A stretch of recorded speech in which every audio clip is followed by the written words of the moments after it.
इस संसार में एक बात सदा स्मरण रखिए, कौन से काज जग माहे जो नहीं होत तात तुम पाहे। अर्थात प्रभु श्री राम के चरणों में समर्पित होते हैं और उनके प्रिय भक्त पवन पुत्र हनुमान जी की शरण लेते हैं, तब ऐसा कोई कार्य नहीं रह जाता। कोई संभव है हो, परंतु एक पूर्ण रहस्य है जिसे बहुत लोग समझ नहीं पाते। हनुमान जी की कृपा प्राप्त करने से पहले प्रभु राम का सुमिरन करना होगा, क्योंकि हनुमान जी संभव कहते हैं, मैं राम का दास हूँ। जहाँ राम है वहाँ मेरी कृपा है। अब रामनवमी का पावन समय निकट है। यह कोई साधारण तिथि नहीं है, ये वह तिथि विक्षण है जब समय मर्यादा श्री राम ने इस धरती पर अवतार लिया।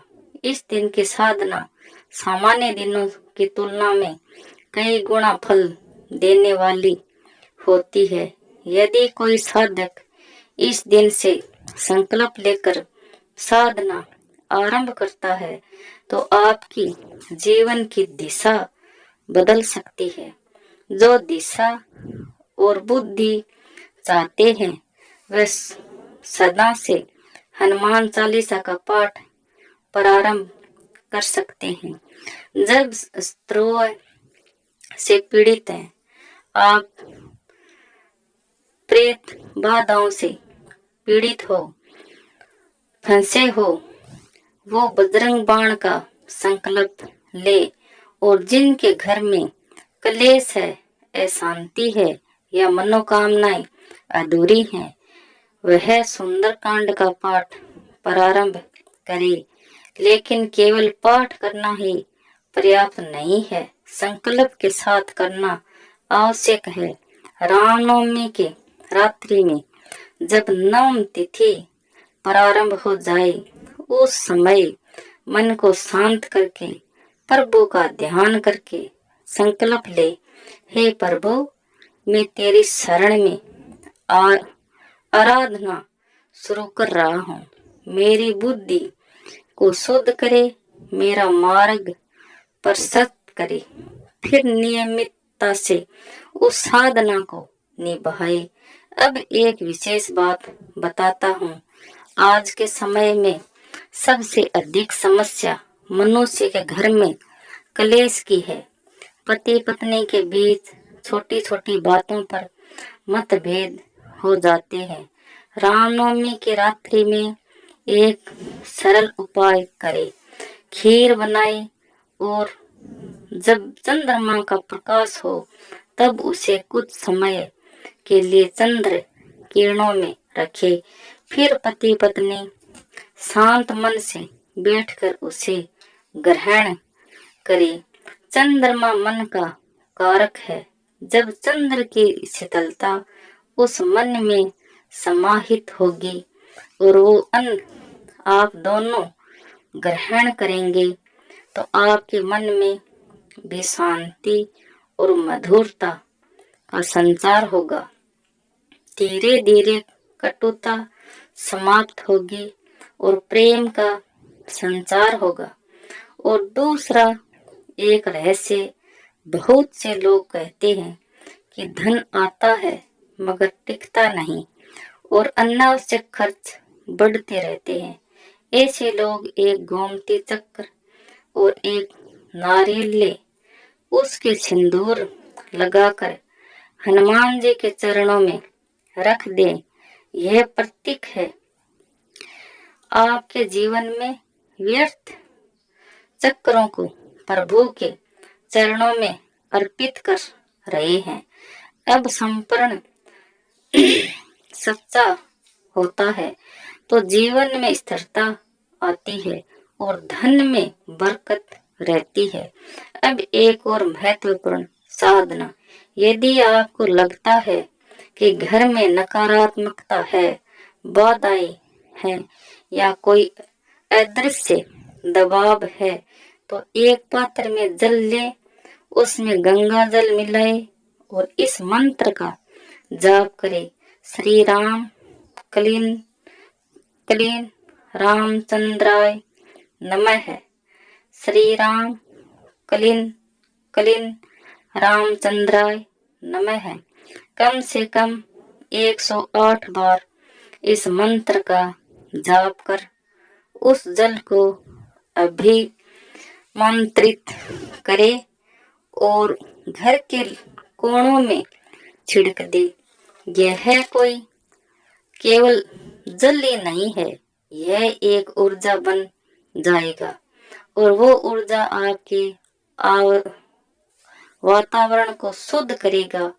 अब एक बात जो जीवन बदल सकती है, जो व्यक्ति अपने जीवन में कुछ बड़ा करना चाहता है, उसे एक नियम अपनाना होगा। प्रातः काल उठना।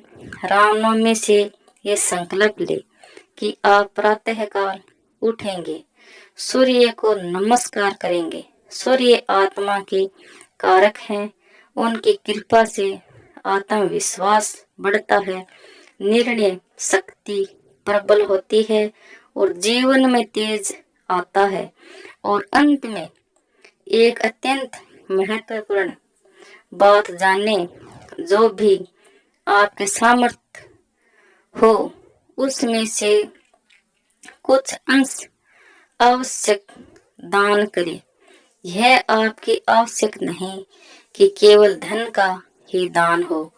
अन्न दान, वस्त्र दान, ज्ञान दान, श्रम दान, सबका अपना अपना महत्व है। जब आप किसी की सहायता करते हैं तब केवल काम नहीं होता, आपके कर्म भी शुद्ध होते हैं और भाग्य का द्वार खुलता है। याद रखिए, जीवन परिवर्तन बड़े उपायों से नहीं होता है, बल्कि छोटे छोटे संक्रमणों से आता है। रामनवमी का यह पावन अवसर आपको नई दिशा देने आया है।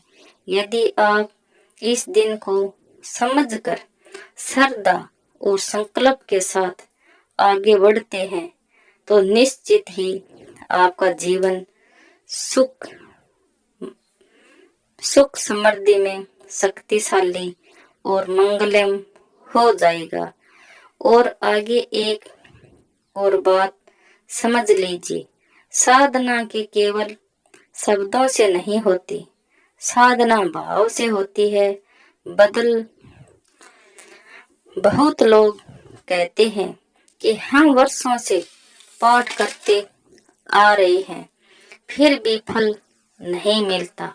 मैं तुमसे केवल एक प्रश्न पूछता हूँ, क्या आपने अपने मन को भी उतना ही बदला जितना आपने अपने शब्दों को दोहराया? यदि मन में क्रोध, ईर्ष्या, अहंकार है तो साधना का फल रुक जाता है। रामनवमी का दिन केवल पूजा करने का दिन नहीं है, ये अपने भीतर के रावण को पहचानने और उसे समाप्त करने का दिन है।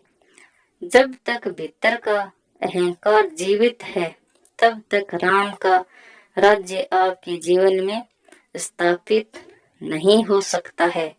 इसलिए इस दिन एक और संकल्प लेना चाहिए कि मैं अपने स्वभाव को सुधारूंगी या सुधारूंगा, अपनी वाणी को मधुर बनाऊंगी या बनाऊंगा और अपने आचरण को शुद्ध करूंगी या करूंगा।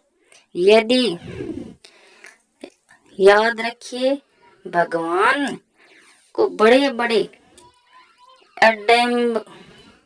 आडंबर नहीं चाहिए, बड़े बड़े विद्वान नहीं चाहिए, उन्हें चाहिए एक सच्चा हृदय। अब एक और महत्वपूर्ण साधना, अपने घर में कम से कम रोज एक बार राम नाम का उच्चारण अवश्य करें। जहाँ राम का नाम गूंजता है वहाँ नकारात्मकता ठीक हो सकती है। वहाँ अपने आप शक्ति, शांति, समृद्धि, सुख का वास हो जाता है। यदि संभव हो तो परिवार के सभी सदस्य एक साथ बैठकर कुछ समय के लिए राम नाम का जप करें। इससे न केवल घर का वातावरण शुद्ध होता है बल्कि आपसी प्रेम भी बढ़ेगा। अभी एक और बात जो बहुत लोग अनदेखा कर देते हैं, भोजन का अपमान। भोजन केवल शरीर के लिए नहीं होता, यह ऊर्जा के लिए महत्वपूर्ण है। कभी भी बिस्तर पर बैठकर भोजन नहीं करना चाहिए और भोजन के बाद अपने पात्र को वहीं छोड़ देना, ये भी अशुभ प्रभाव है। जब आप अनुशासन में रहते हो तो आपके जीवन में ग्रह भी संतुलित रहते हैं और जो व्यक्ति अपने जीवन में अनुशासन ले आता है उसका भाग्य समय उसका साथ देने लगता है। राधे राधे।